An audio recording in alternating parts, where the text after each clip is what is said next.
આજે પવિત્ર એવા શુભગામ પાટપુરાની અંદર ઠાકોર કમલેશભાઈ રૈજીભાઈ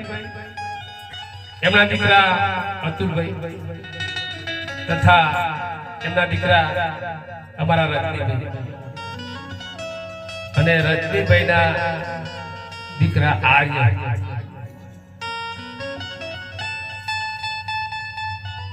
આપણે તમે વિચાર કરો નામ પ્રમાણે ગુણ છે આપણી ભારતીય સંસ્કૃતિની અંદર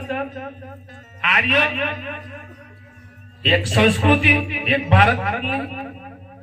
એક અણમોલ રતન તેને કહેવામાં છે શબ્દને આર્ય સંસ્કૃતિ ને આપણે બધા જોઈ રહ્યા છે કે રજનીભાઈ એમના દીકરાનું નામ આર્ય રાખ્યું અને બીજી એક મારી બહુ જ આનંદની વાત છે કે દરેક પોતપોતાની રીતે બધા ધાર્મિક પ્રસંગો ઉજવતા હોય છે સામાજિક પ્રસંગો ઉજવતા હોય છે પણ જન્મ તારીખ આજે કમલેશભાઈના દીકરા કમલેશભાઈ રૈજીભાઈના દીકરા રજનીભાઈના દીકરા પાર્થ એક વર્ષ પહેલી જન્મ તારીખ લોકો જન્મ તારીખ ઉજવે તો કેક કાપશે ને વઘારની ખીચડી કરશે ને જાત જાતનું હોવામાં પેલું કેક ચોપડા ચોપડ બધું કરતા હોય છે કોઈ પણ જન્મ તારીખ ઉજવે મુબારક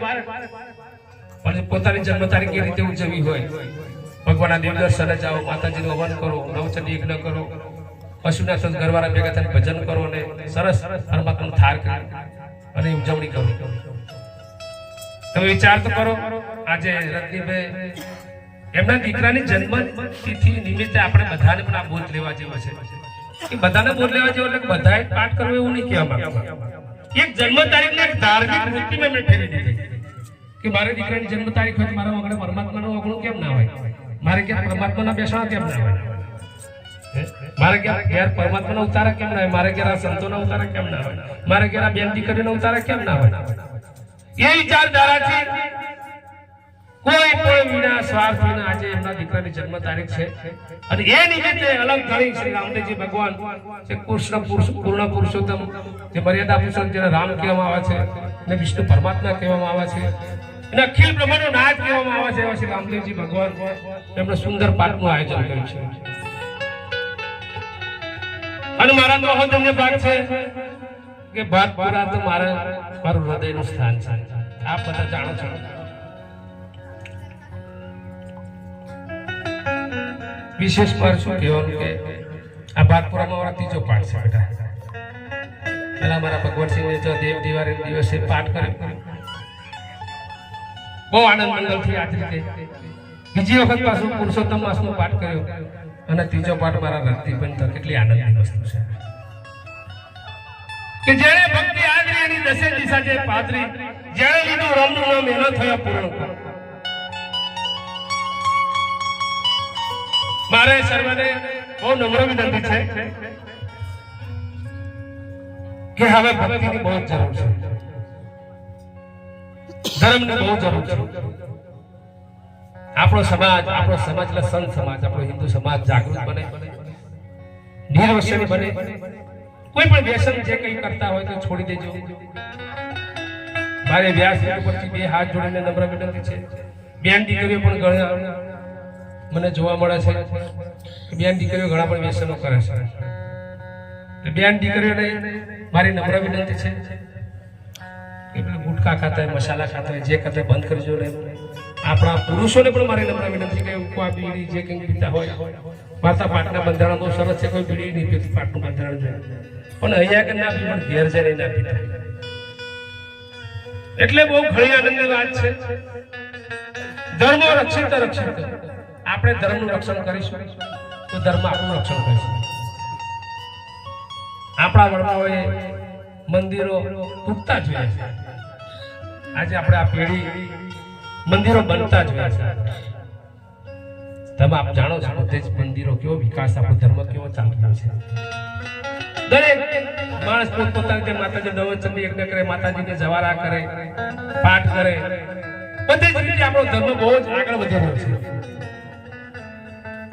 એટલે દરેકને મારી નમ્ર વિનંતી કે બધા ભક્તિ ભાવ કરજો. તમે જેટલો મોબાઈલ પાછળ સમય કાઢો છો એટલો પોતાના મા બાપ પાછળ, ભગવાન પાછળ આપણે એવો નહીં સમય કાઢતા. મોબાઈલ બધાને જુદા કરી દીધા છે,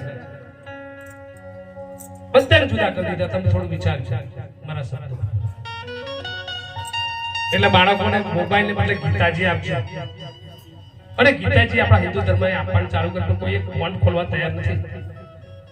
પરમાત્માએ ગીતાજીની અંદર કહ્યું કે આજા હિ ધર્મ સે ગ્લાનિર ભવતિ ભારત અભિધાનમ ધર્મસ્ય તદાત્મનમ સુચવ્ય પ્રયત્નાય સાધુના વિનાશાય તદુષ્ટમ ધર્મ સંતા પ્રથાય શમ ભવામિ કેમ